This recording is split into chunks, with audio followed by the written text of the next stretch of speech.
says he sees some of him in you. Well, that's cool. It's a great compliment. I just have to continue to be the best basketball player that I can possibly be. What Kobe Bryant was to me was the inspiration that someone truly cared about the way I played the game or the way that he wanted to play the game. He wanted to know how, when I turn around on my jump shot, how to feel the defense. I told him you should feel the defense with your legs. This kid had passion like you would never know. I just accept challenges. I wanted to go out there, I wanted to guard Mike.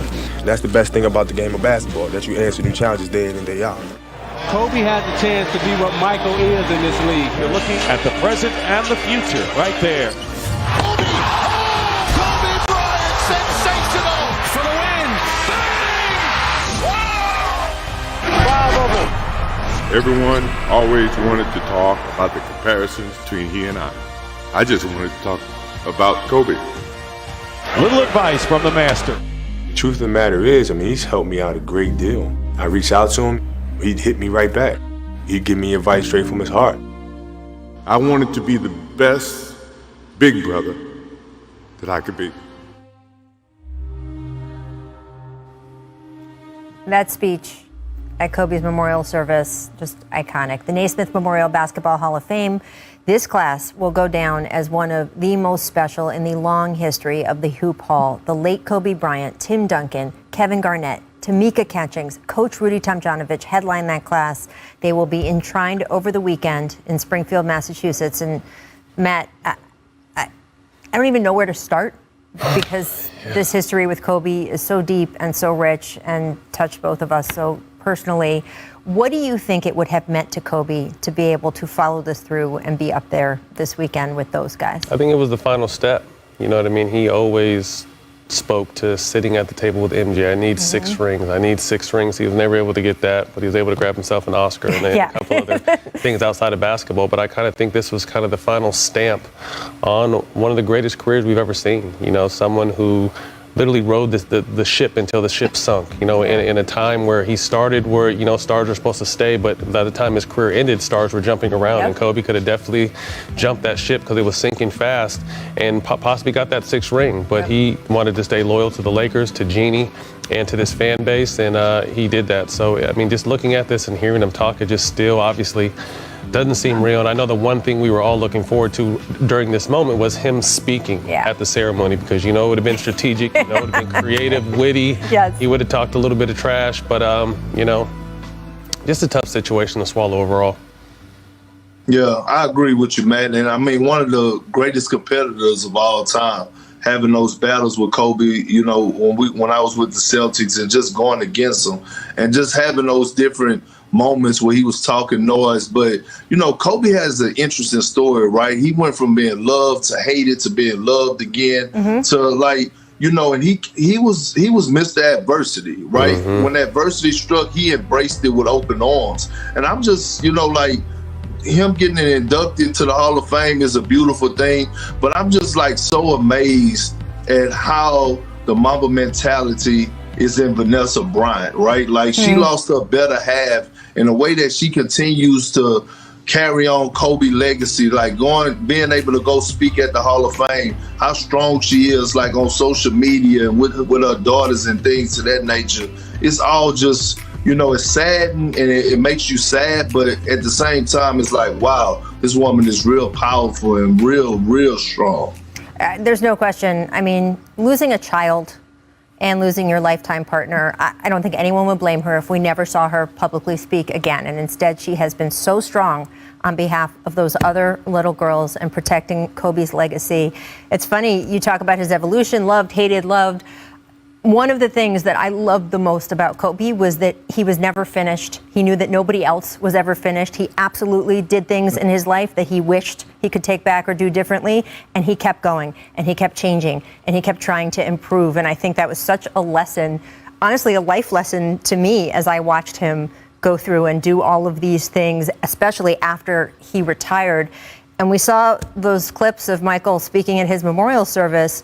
One of the things that just broke me down when Michael was talking that day was about how he didn't intend to have this relationship with Kobe Bryant. He was annoying. That Kobe just kept pestering him. And then finally he gave in and started answering the phone calls. And I mean, Matt, that's the guy we know, right? Absolutely. I mean, and we talked about his roller coaster, but I mean, it really goes to show how mentally tough this guy was, because his play never wavered, and we all know he went through a lot of stuff and never wavered. So obviously we love and miss Kobe, and to have Mike and Vanessa speaking, it's going to be a big day not only for Vanessa but the rest of the Bryant family as well. Just it's going to be a lot. It's going to be a lot, but we all owe it to him to fully celebrate him at this time that I absolutely know would have meant so much to him. And look, the guys up there along with him will be celebrating as well, and they deserve their moments in the sun, because my Lord, these resumes. NBA champ, 15-time All-Star Kevin Garnett. Our friends at Showtime shared a short excerpt from their upcoming doc that's entitled Kevin Garnett, Anything is Possible, which is just the absolute perfect title for that documentary. It premieres on Showtime July 30th. And in this clip, this is incredible. This is the moment Kevin Garnett asked fellow Chicago native Isaiah Thomas to present him this weekend at the Hoop Hall. Take a look at this. But I wanted to throw something on your plate before we get off here.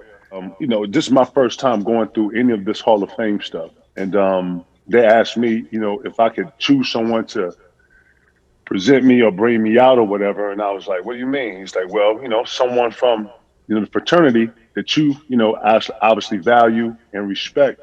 And it's only right that I ask or pay homage to someone who I felt like helped me get to a point to where I can make a strong decision on my future when I was so young and so just, I wouldn't say naive, but I was full of dreams and hopes. And I like to think that you helped me come to that. So if you would consider, possibly introducing me and bringing me out or whatever the process is, it'll be an honor. But I would love it if you would consider that on me, on some West Side. Yes.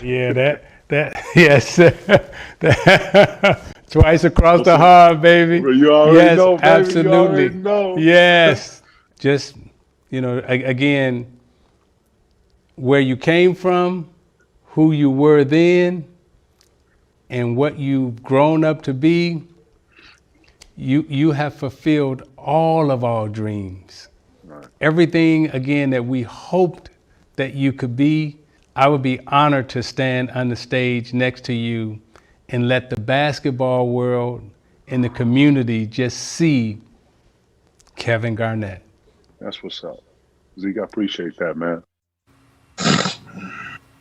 Just so cool. And I love that they got Isaiah there by saying, we want to ask you questions about the documentary, which they totally did, and asked him about his life story involved with Kevin, of course, both being from Chicago, but then they hit him with a phone call at the end. Pretty incredible. Perk, you and KG have remained very close friends. What does it mean to see your big brother get inducted into the Hall, especially seeing that clip and just seeing how much that lineage means to him, from Zeke to him and onward?